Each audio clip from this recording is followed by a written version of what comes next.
Anita ma'am नमस्कार।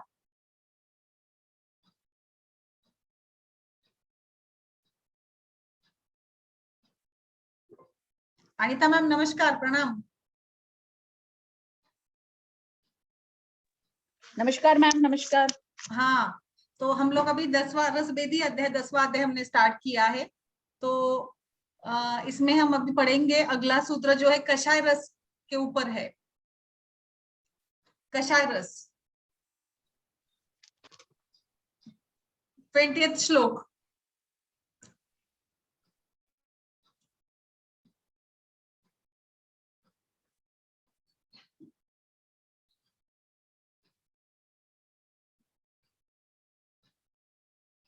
कषायः पित्तकफः गुरुस्त्र विशोधनः पीडनो रोपणः शीत क्लेदमे दो विशोषणः स्तंभनो ग्राही वृक्षो अतीत प्रसादनः करोति शीलितः सो अति विष्टभम अध्मानं मृदुजः त्रुटकार्ष पौरुषम भ्रश स्त्रोतो रोधमल ग्रहान।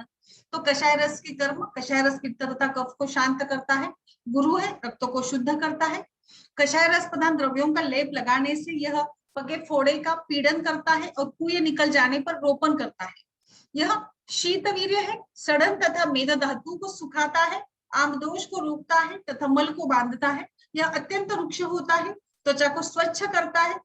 इसका अधिक सेवन करने से विष्टब्ध, अधमान, हृदय में पीड़ा, प्यास, कृशता, शुक्र धातु का नाश, स्त्रोतों में रुकावट तथा मलमूत्र में रुकावट होती है। तो इस प्रकार से कषाय रस यह पित्त और कफ को शांत करने वाला होता है, गुरु भी होता है। जैसे हमने पिछले रसों के बारे में पढ़ा था कि कोई भी रस हमें लेना है तो उसका प्रमाण निश्चित होना जरूरी है। कोई भी अति मात्रा में हम सेवन करेंगे तो निश्चित रूप से उसका हमारे शरीर पे इफेक्ट अच्छा नहीं होगा। तो इसी प्रकार से अगर कषाय रस अधिक मात्रा में सेवन करते हैं तो यह एक प्रकार से शरीर में मेद धातु को सुखाता है, आमदोष को भी ये रोकता है और फिर मल को भी ये बांध देगा। तो अधिक मात्रा में अगर कषाय रस सेवन करेंगे तो मलावष्टंभ होने की संभावना है, क्योंकि इसमें शीतवीर्य है, रूखापन है, जो कि वात को बढ़ाएगा और इसीलिए वात की वृद्धि जनित जो भी विकार होंगे तो इसमें हमें देखने को मिलेंगे। इसका अधिक सेवन करने से विष्टब्ध, अधमान, हृदय में पीड़ा, प्यास, कृशता, शुक्र धातु का नाश, क्योंकि ये फिर से ऐसे रुक्ष गुण है। तो जो भी मेद, मांस, शुक्र जो द्रव गुण प्रधान या कफ प्रधान जो भी धातु है उनका यह नाश करेगा और फिर कषाय रस या शीत रुक्ष होने से स्त्रोतों में भी रुकावट पैदा करेगा और ये मलमूत्र को भी बांध देगा। तो इस प्रकार से कषाय रस के सेवन से अधिक मात्रा में सेवन करेंगे तो ये परिणाम हमारे शरीर के ऊपर हमें देखने को मिलते हैं। यस अनिता मैम कुछ कहिए आप भी।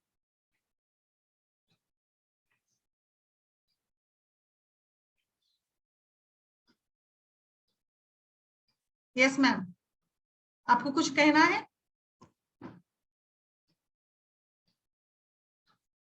यस यस बताइए अनिता मैम।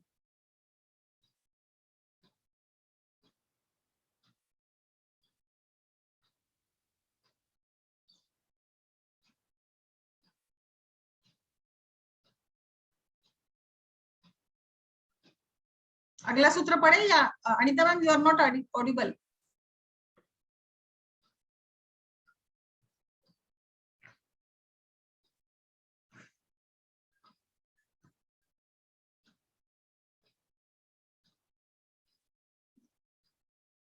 तो इस प्रकार से कषाय रस के अधिक सेवन से शरीर में कृशता, रुक्षता, धातुओं का क्षय होगा।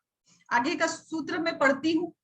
घृत हेम गुणाक्षो मोच चोपम परुषकम अभिरुचि विरापणम सराज वायिन बलात्रयम मेदे च तस्त्रः पनिर्न्यो जीवन्ति जीव कर्षभोः मधुकम मधुकम बिंबी विदारी श्रावणी युगम क्षीर शुक्ला तुगा क्षीरी क्षीरिण्यो काश्मरी सहे क्षीरे क्षुगो क्षुरक्षोद्राक्षम मधुरो। तो मधुर स्कंद द्रव्यों के बारे में आगे के इस सूत्र में बताया है आचार्य वाग्भट ने। ये मधुर स्कंद द्रव्य यानी मधुर गुण प्रधान द्रव्यों का समावेश इसमें किया है। ये आचार्य की शैली है कि मधुर प्रधान द्रव्यों को उन्होंने इकट्ठा किया है, जैसे कि घृत है, सोना है, गुड़ है, अखरोट है, केला है, इसमें चोच यानी दालचीनी, नारियल, तालपत्र, वैद्यक शब्द सिंधु, परुषक यानी फालसा, अभिरु यानी शतावरी, काकोली, कटहल, चिरौंजी, बलात्रय यानी बला, नागबला, अतिबला, 2 मेध, मेधा और महामेध, 4 पर्णिनी यानी शालपर्णी, कृष्णपर्णी, मार्चपर्णी, मुदकपर्णी, जीवंती, जीवक, ऋषभक, महुहा, मुलेठी, बिंबी, विदारीकंद, श्रावणी युगल यानी मुंडी, बड़ी मुंडी, क्षीर शुक्ला, वंशलोचन, 2 क्षीरिणी, गंभार, 2 सहा, दूध, इखू, गोखरू, मधु, मुनक्का, ये सभी द्रव्य मधुस्कंद के हैं। तो इसका मतलब यहाँ पर जो भी द्रव्य बताए गए हो मधुर गुण प्रदान होंगे, जैसे कि हमें अभी देखा है काकुली है, इसमें क्षीर काकुली है, बलों के विविध प्रकार यानी बला, अतिबला, नाग बला है, 4 पर्णी यानी शाली पर्णी, पुष्टि पर्णी, मार्श पर्णी, मुदक पर्णी है, जीवंती है, जीवक, ऋषभक, महुआ है, विदारीकंद है, श्रावणी युगल है, वंशलोचन है, गंभार, 2 सहा, दूध, ईख, गोखरू, तो ये सभी मधुर गुण प्रदान है। और सबसे इंपॉर्टेंट इसमें घृत भी है, सोना भी है यानी सुवर्ण धातु को भी मिलाया है, गुड़ है, अखरोट को भी मिलाया है, केला है, तो ये सभी मधुर स्कंद प्रधान जो भी द्रव्य है ये निश्चित रूप से धातुओं का बल बढ़ाने का कार्य करेंगे, तो इसीलिए ये मधुर स्कंद के द्रव्य। आगे बताया है अम्ल स्कंद के द्रव्य, अम्लो धात्रिफलम अम्लिकम मातुलुंगम अम्लवेतसम दाड़िमम रजतम तक्रम चुक्रम पालेवतम आम्रम अम्रातकम भव्यम कपित्तम कर्मतकम। अम्ल स्कंद के द्रव्य यानी आमला, इमली, मातुलुंग, अम्लवेतस, दाड़िम, रजत, तक्र, चुक्र, पालेवत, दही, आम, आमड़ा, भव्य, कैथ तथा कर्मतक, सभी जो भी द्रव्य यहाँ पे है सभी अम्ल प्रधान है, जैसे कि आंवला है, इमली है, नींबू है, विशेषतर बिजोरा नींबू है, आम्लवेतस है, दाड़िम है, रजत यानी चांदी, तक्र, मट्ठा, चुक्र, पालेवत, दधी, आम, कमरक है, कैथ है, कर्मतक है। तो अभी हमने जो अम्ल रसों के गुणकर्म देखे थे जो दीपक पाचक है, तो ये सभी द्रव्य भी निश्चित रूप से अम्ल रस प्रदान होने से दीपन पाचन के साथ, जैसे हमने आंवला को देखा तो आंवला रसायन का कार्य करेगा, इमली पित्त को बढ़ाएगी, अम्ल गुणी पित्त को बढ़ाने वाला होगा, तो इसका हमें मर्यादित रूप में ही सेवन करना है, जबकि तक्र है उसका भी हमें सेंधव डाल के सेवन करेंगे तो पित्त नहीं होगा। दधी का भी सेवन हमें निश्चित रूप से मर्यादित रूप में ही करना है, केवल ताजा दही खाना है अपनी प्रकृति के अनुरूप। आम भी अगर पका हो, मधुर रस प्रदान हो तो ही उसका अच्छा लाभ हमारे शरीर को होगा।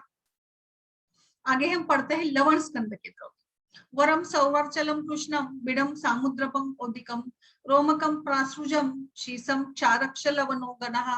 तो लवण स्कंद के द्रव्य यानी सेंधा नमक है, सोंच रस नमक है, काला नमक, बीड़ लवण, समुद्री नमक, औद्भिद नमक, रोमक यानी सांभर नमक, पांशुज नमक, सीसा धातु तथा सभी क्षार। तो इस प्रकार से लवण गुण प्रधान यानी जैसे कि सेंधा नमक है, काला नमक है, बीड़ लवण है, इसमें सामुद्री नमक है, औद्भिद है, रोमक है, पांशुज है, ये लवण रस जो कि दीपन पाचन का कार्य करता है, किंतु अधिक मात्रा में हम लवण रस का सेवन करेंगे तो निश्चित रूप से इससे जैसे हमने देखा था खालित्य पालित्य है, ये सभी जो भी हानियां होगी वो लवण रस के अधिक मात्रा में सेवन से होगी। तो हमने अलग अलग अध्यायों में अभी तक रसों के बारे में पढ़ा है, गुणों के बारे में पढ़ा है, तो उसमें हमने पढ़ा था कि लवण रस अधिक मात्रा में सेवन करेंगे, अधिक अगर नमक हमारे खाने में होगा तो हमारे शरीर में वो एक प्रकार से स्तंभ, जकड़ाहट, कुछ रुकावट पैदा कर देगा, तो इसीलिए हमें इसका सेवन जो है कुछ मर्यादित रूप से ही करना चाहिए। तो इस प्रकार से ये लवण स्कंद था। आगे है तिक्त स्कंद, तिक्तः पटोली त्रायंती बालको क्षीर चंदनम भूनिम्ब निम्ब कटुका तक गुरुवत्सकम नक्तमाला द्विरजनी मुस्तकम मुर्वाट ऋषकम पाठा मार्ग कास्य योग गुरुचि धन्वाय सकम पंचमूलम महद्रव्यम विशाला अति विशावचाहा। तिक्त स्कंद के द्रव्य यानी तीता, परवल, त्रायमान, नेत्रबाला, घस, चंदन, चिरायता, नीम, कोटकी,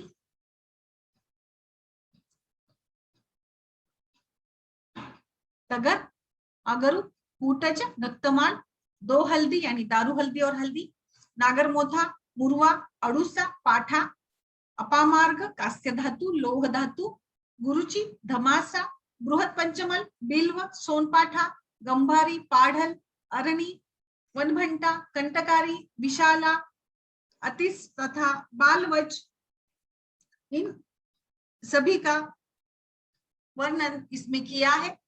तो इस प्रकार से ये तिक्त स्कंद के द्रव्य है, यानी तिक्त रस प्रधान द्रव्य है। तिक्त रस यह पित्त का शमन करेगा, किंतु ये वात का वर्धन करने वाला होगा। तो इसीलिए हमें जैसे कि ये कुछ ज्वर का नाशक भी करने वाला है, तिक्त रस ये वर्ण कार्य करता है। तो इसीलिए हमें इसमें कुष्ठ या तो विकारों में अगर हम तिक्त रस का प्रयोग करेंगे तो निश्चित रूप से लाभ होगा। आगे है कटुस्कंद। कटुको हिंगु मरीचम कृमि जिल्पम पंचकोलकम कुठेराद्या हरितकाः पित्तम मूत्रम अनुष्ककरम। कटुस्कंद के द्रव्य यानी हिंग, काली मिर्च, वाइडिंग, पंचकोल यानी पिपली, पिपलामूठ, चौवे, चित्रक, नागर, शुंठी, कुठेरक यानी हरितक, फिर मांस खाने वाले का वालों का प्रिय पदार्थ जो कि मृग, बकरा आदि में पाया जाता है, यह विशेष अवयव विशेष है। गोमूत्र आदि सभी ग्राह्य मूत्र और अनुष्कर गिलावा। तो इस प्रकार से कटुक स्कंद के द्रव्य है हिंग, काली मिर्ची, वावड़िंग, पंचकोल, पिपली, पिपली मूल, चौव्य, चित्रक, नागर, शुंठी, इनको मिलाकर यह कटुक स्कंद बनता है। यह हरितक, पित्त, मृग का बकरा आदि में पाया जाता है और यह गोमूत्र आदि सभी ग्राह्य मूत्र और अनुष्कर होता है। तो इस प्रकार से ये कटुक स्कंद के द्रव्य है। आगे बताए कषाय स्कंद के द्रव्य। वर्गः कषायः पथ्यापच्छम शिरीषः खदिरो मधुः कदम्बो उदुम्बरम मुक्ता प्रवालम अंजनम गैरिकम बालम कपित्तम खर्जूरम बीस पद्म उत्पत्तलादि च। तो कषाय स्कंद के द्रव्य है हिरडा, बेहड़ा, शिरीष, खदीर यानी बबूल, मधु, कदम्ब, गुलर, मोती, मूंगा, अंजन, गेरू, कच्चा कैद, कच्चा खजूर, 20 कमलकंद, कमल तथा उत्पल आदि। तो ये कषाय स्कंद के द्रव्य है, जिसका हमने देखा कि ये कषाय रस ये वात को बढ़ाने वाला होता है, तो अवरोध निर्माण करेगा, स्तंभ निर्माण करेगा। अगर ज्यादा मात्रा में इसका हम सेवन करते हैं तो ये वात का प्रकोप करने वाला होता है और कफ का शमन करने वाला होता है। तो कफज विकारों में कषाय रस अधिक मात्रा में दिया जाता है। वैसे तो हिरडा, बेहड़ा या त्रिफला का जो गुणधर्म है वो तो शरीर के लिए, जैसे हमने देखा कि चक्षुष भी होते हैं कषाय स्कंद या त्रिफला जो गुण है वो रसायन भी होते हैं। अलग अलग केश विकार है, त्वक विकार है, वर्ण विकार है, उसमें ये वर्ण प्रसादन करने का कार्य करते हैं। तो इस प्रकार से ये कषाय स्कंद के द्रव्य है। तो अभी आगे के इसमें बताया है मधुरम श्लेष्मलम प्रायो जीर्णाच्छलीय वादते मृदो गोधूमत छिद्रात्सिया जांगलम अभिशातः। तो मधुर रस का विशेष वर्णन किया है कि प्रायः सभी मधुर रस वाले द्रव्य कफकारक होते हैं।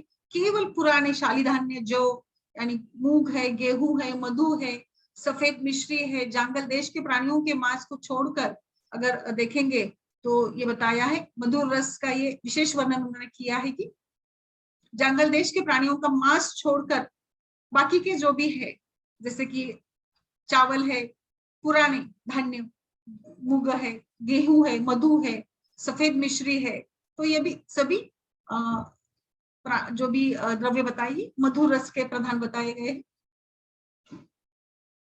आगे बताया है अम्ल रस का विशिष्ट वर्णन। प्रायो अम्लम पित्त जननम दाढ़ी मामल का कृते है अनार। यह अनार शब्द से पहाड़ों में पाए जाने वाले खट्टे दाढ़ियों की और वाग्भट का संकेत है। एक आंवला को छोड़कर प्रायः सभी अम्ल द्रव्य पित्तकारक होते हैं। निश्चित रूप से जैसे हमने देखा कि आंवला यह पित्त का शमन करता है, भले ही वो आम्ल है, वैसे ही बाकी के जो भी द्रव्य है जो कि खट्टे हैं या जिसमें अम्ल गुण प्रदान होता है, तो यह एक उसमें से विशेष बताया है अम्ल द्रव्य पदार्थों में जो कि आंवला जो पित्त नहीं बढ़ाता है, बट बाकी के जो भी द्रव्य होते हैं वो पित्त बढ़ाने का कार्य करते हैं। तो ये आम्ल रस का विशेष उन्होंने यहाँ पर बताया है, क्योंकि आंवला तो हमारे लिए श्रेष्ठ होता है। बताइए महेंद्र सर।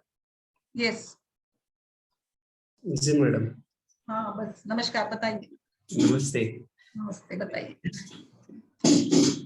अभी अन्न रक्षाध्याय हम लोग पढ़ रहे हैं, जिसमें सॉरी रसभेदी अध्याय, जिसमें रसों के बारे में विवेचन चल रहा है। बताइए।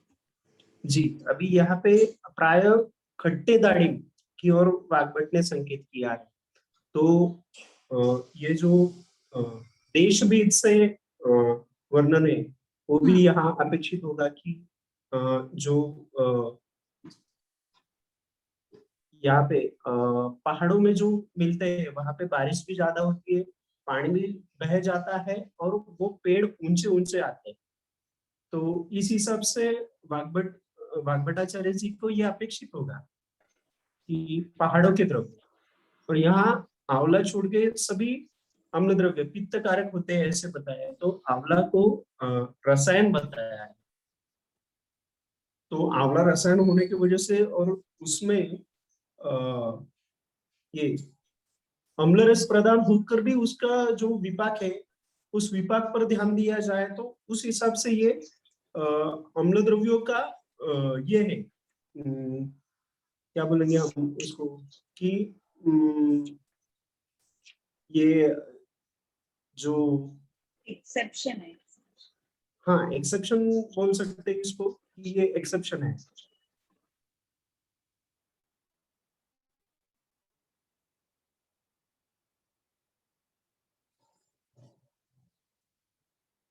Yes sir, yes yes. Doctor Shweta, आप कुछ कहेंगी अम्ल रस के बारे में? तो मुझे लगता है ये हमारे निश्चित रूप से ध्यान रखने लायक बातें हैं जो उन्होंने अपवाद बताए, अपवाद के रूप में बताए बताए।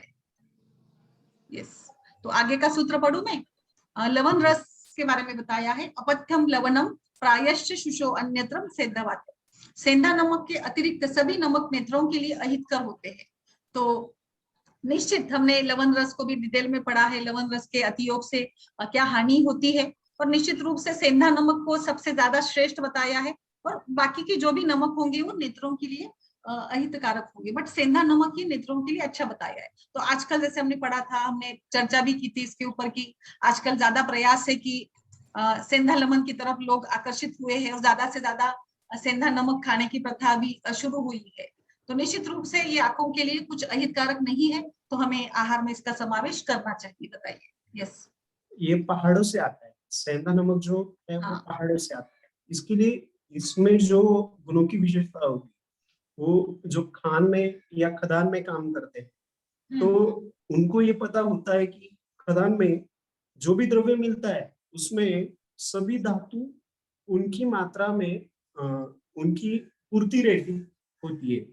इसी वजह से ये जो खदान वाला मीट है या नमक है तो ये शरीर के लिए, शरीर की जो भी कमियां हैं उसको पूरा करने वाला होता है।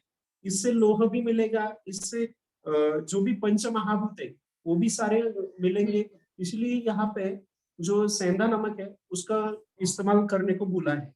और जो भी समुद्र लवण लेंगे या कोई दूसरा नमक लेंगे तो वो दोषों को बढ़ाने वाला है।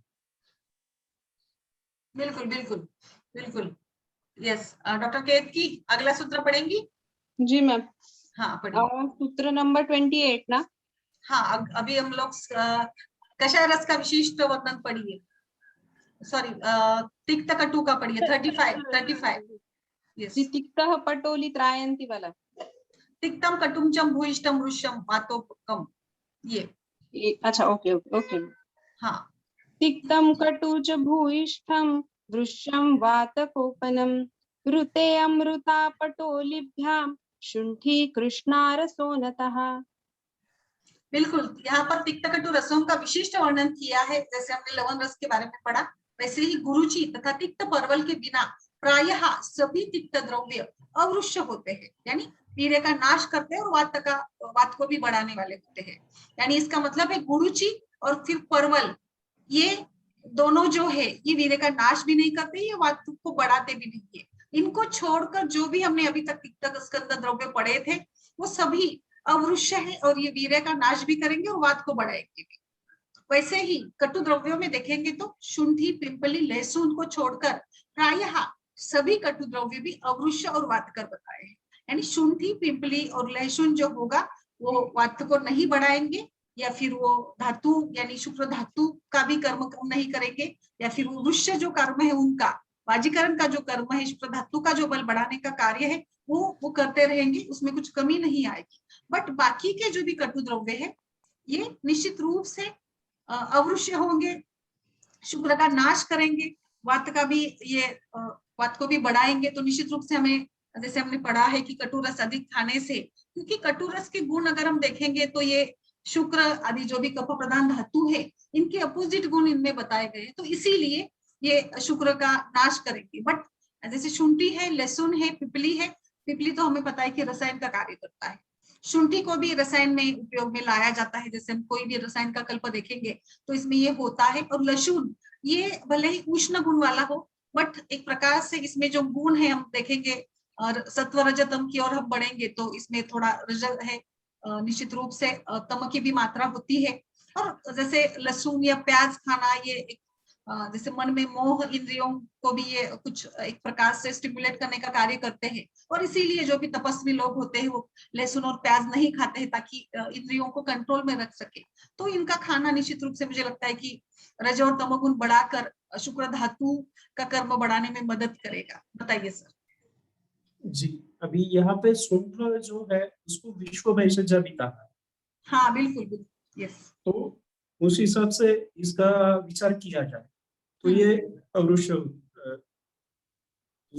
अवरुष्य तथा वात कारक होते हैं, ये छोड़ के तो ये विश्व भेषज है। लहसुन का हम तो इसमें पारद के शोधन में प्रयोग करते हैं। बिल्कुल। और पीपल बोला है यहाँ पे, तो यहाँ पे पीपल लेना है या पीपली लेनी है? जी, पीपल लेना है या पीपली, पिंपली का पिंपल। आय थिंक एक मिनिट में मराठी की माझ्या पुस्तकात जे विवेचन आहे त्याच्यात पिंपळीच आहे सर. पिंपळी आहे ना? पिंपळीच असणार सर बहुतेक, तिक्त रसाची पिंपळीच, क्योंकि यहाँ हिंदी बुक में पीपल लिखा है। एक मिनट, मैं देखती हूँ इसको भी थोड़ा। मराठी किताब में क्या की तुम्हारे पास क्या लिखा है? मैम पिंपली ही है मैम। गुड़वेल, पड़वल, सुंठ, पिंपली और लहसुन।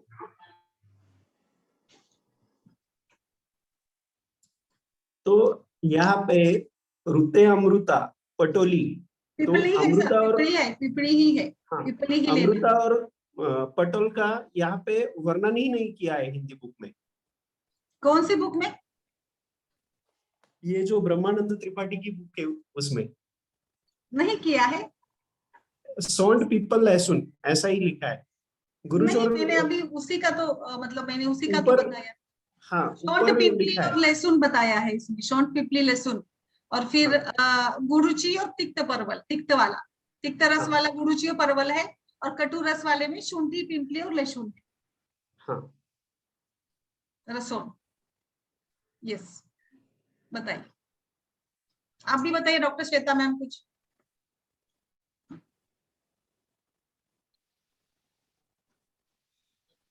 तो हाँ, अच्छा लग रहा है सुनने में। मतलब ये शुंठी तो ध्यान में रहती है क्योंकि वो यूज होती है, पर पिपली का भी ऐसा अपवाद है। ये थोड़ा रिवीजन हो रहा है और ये अच्छा है समझने के लिए कि कटु रसात्मक होते हुए भी आप अवरुष्य नहीं है हो सकता है। तो यस रिवीजन तो हो रहा है, और मुझे लगता है कि हम लोग बहुत बार सबको साथ में लेके चलते हैं। जैसे कि कटु है तो ये कार्य करेगा, ये है तो अपवाद को ध्यान में रखना निश्चित रूप से जरूरी है। बिल्कुल, यस। बताइए सर, केतकी।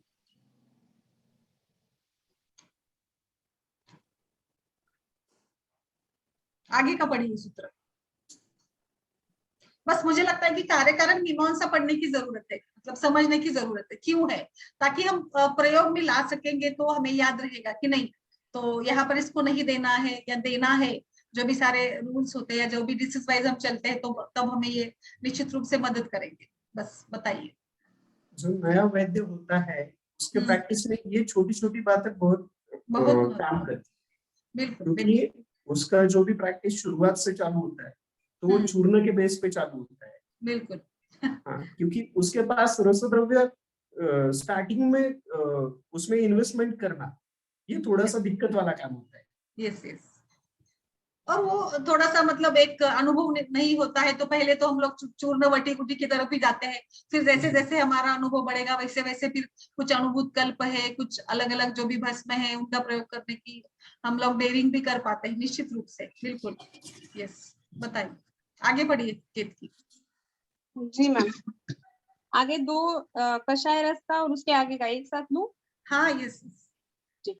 कषायं प्रायशः शीतं स्तंभनं चाभयामृते रसाः कटुम्बलवणा वीर्ये योष्णा यथोत्तरम् तिक्तः कषायो मधुरस्तत् तद्वेदेव च शीतलः। तो यहाँ पर ये बताया है कि कषाय रस का जो विशेष है वो बताए, हरड़ को छोड़कर प्रायः सभी कषाय द्रव्य शीतवीर्य तथा स्तंभन कारक होते हैं निश्चित।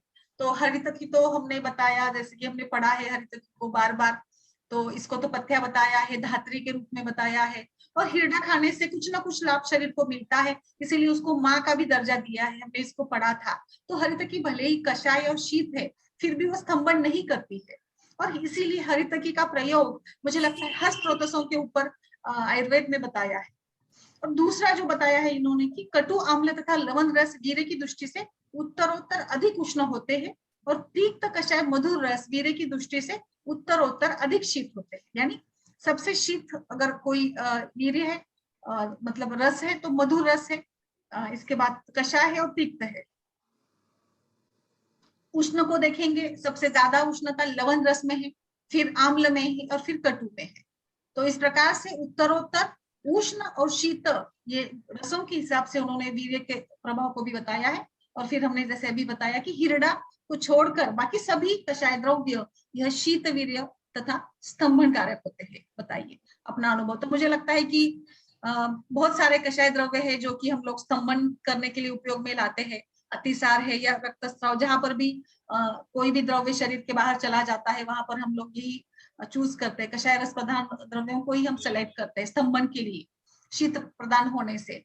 बट वहां पर मुझे लगता है कि हमें हरितकी का उपयोग नहीं करना है, क्योंकि बाकी सारे गुण तो बाकी सारे द्रव्यों, कषाय द्रव्यों का ये कर्म है, बट हरितकी स्तंभन नहीं करेगी, यानी अवरोध निर्माण कहीं नहीं करेगी। बट मुझे लगता है कि जहां तक हमने पढ़ा है तो हरितकी का ज्यादा प्रयोग करेंगे तो निश्चित रूप से अवरोध उत्पन्न होता है। बताइए सर। हरितकी यहाँ पे स्रोत शोधन करेगी। हाँ, और जो भी बाकी के कषाय द्रव्य है वो जितना भी शरीर से बहाव है उसे रोक देंगे। प्रवाही का हो गया, अतिसार हो गया या पीनस हो गया, उसमें हम शीत और स्तंभन द्रव्य इस्तेमाल करते हैं। अभी इसमें पीनस में वाकेरी भाते चूर्ण करके महाराष्ट्र में मिलता है, उसे वाकीचा भाता ऐसे बोलते हैं। तो वो कषाय रस की वजह से स्तंभन कर देता है, यानी नासा से जो भी बहाव बहता रहता है उसको तुरंत रोक देने वाला, ऐसा कषाय रस से काम करता है। वो प्रवाहिका में भी काम करेगा, वो अतिसार में भी काम करेगा, सभी इसमें वो काम करेगा। और सुधा वर्ग में भी बहुत सारे द्रव्य ऐसे हैं कि वो कषाय रस से ही काम करते हैं। बिल्कुल बिल्कुल, पोषण भी करता है, कषाय रस से स्तंभन भी करता है। बिल्कुल, यस यस। केतकी बताइए कुछ।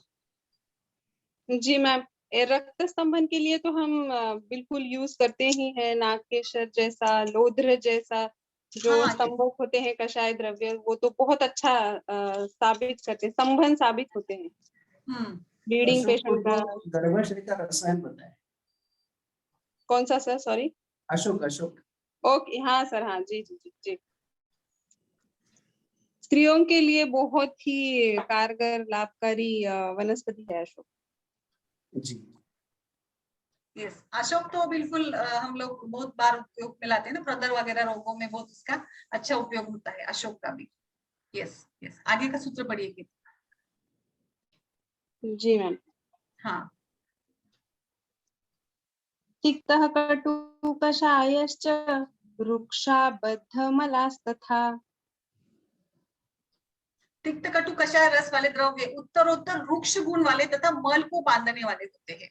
यानी सबसे ज्यादा रुक्ष गुण कषाय रस में है, फिर उसके बाद कटु में है और तिक्त में है। यानी सबसे ज्यादा रुक्षता ये कषाय रस में है, और इसीलिए कषाय रस अधिक मात्रा में खाते हैं तो निश्चित रूप से रुक्षता बढ़ेगी और मलावष्ठंभ या रुक्षता जनित जो भी विकार, वात जनित जो भी विकार है वो निर्माण करने में मदद मिलेगी। इसमें बहुत सारे हम लोग देखते हैं कि त्वचा पे रूखापन आना है, स्रोतों में भी एक प्रकार से रूखापन आता है, मल भी रूखा बन जाता है, मल शुष्क बन जाता है, इसमें बिल्कुल भी द्रवांश नहीं रहता है, क्योंकि ये कषाय रस में अधिक से अधिक द्रवगुण का शोषण करने की क्षमता होती है, क्योंकि ये सबसे ज्यादा रुक्ष है, सभी रसों में इसको रुक्ष बताया गया है।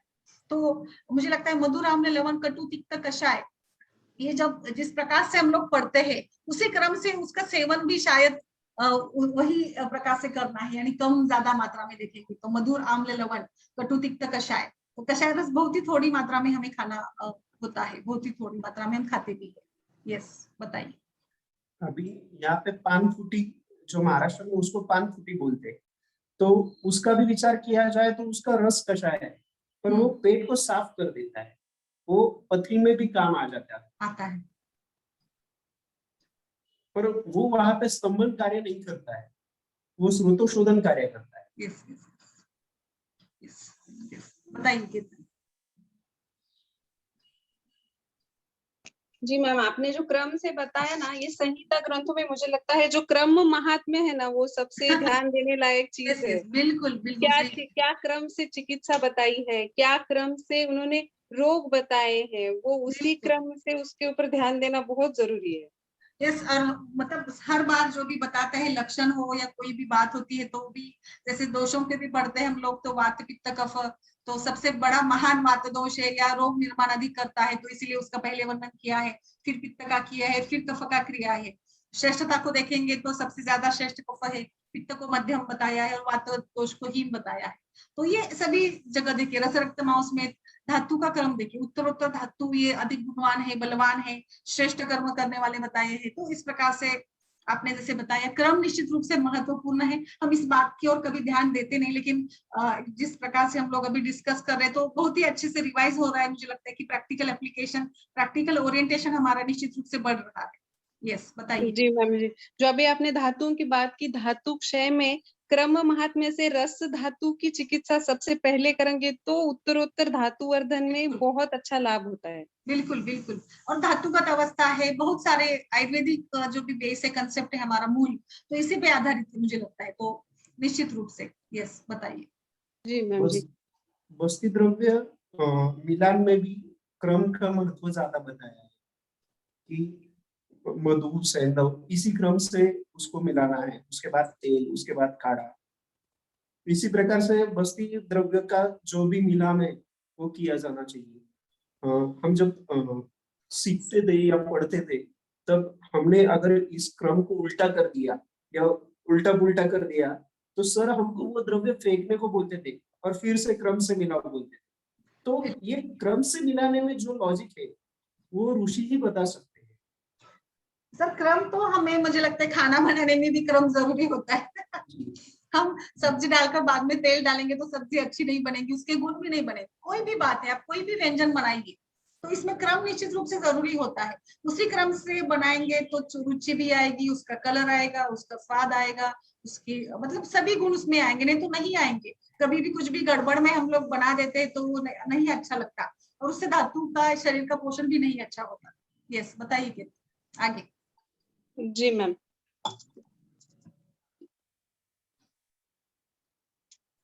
पट्वम्ल मधुराः स्निग्धाः सृष्ट विन्मुत्र मारुताः। तो यहाँ पर कौन सा सूत्र पढ़ा मैम? हाँ, आगे का भी ले लो, वो पूरा हो जाएगा 38। यस यस यस, पटोः कषायस्तस्माच्च मधुरः परमं गुरुः। 38 मैम। Okay okay. तो इस प्रकार से लवण, अम्ल, मधुर रस वाले द्रव्य उत्तरोत्तर स्निग्ध गुण वाले तथा मलमूत्र एवं अपान वायु को निकालने वाले होते हैं। लवण, अम्ल और मधुर रस वाले द्रव्य उत्तरोत्तर स्निग्ध, यानी सबसे ज्यादा स्निग्धता मधुर रस में है, उसके बाद अम्ल रस में है और उसके बाद लवण रस में है।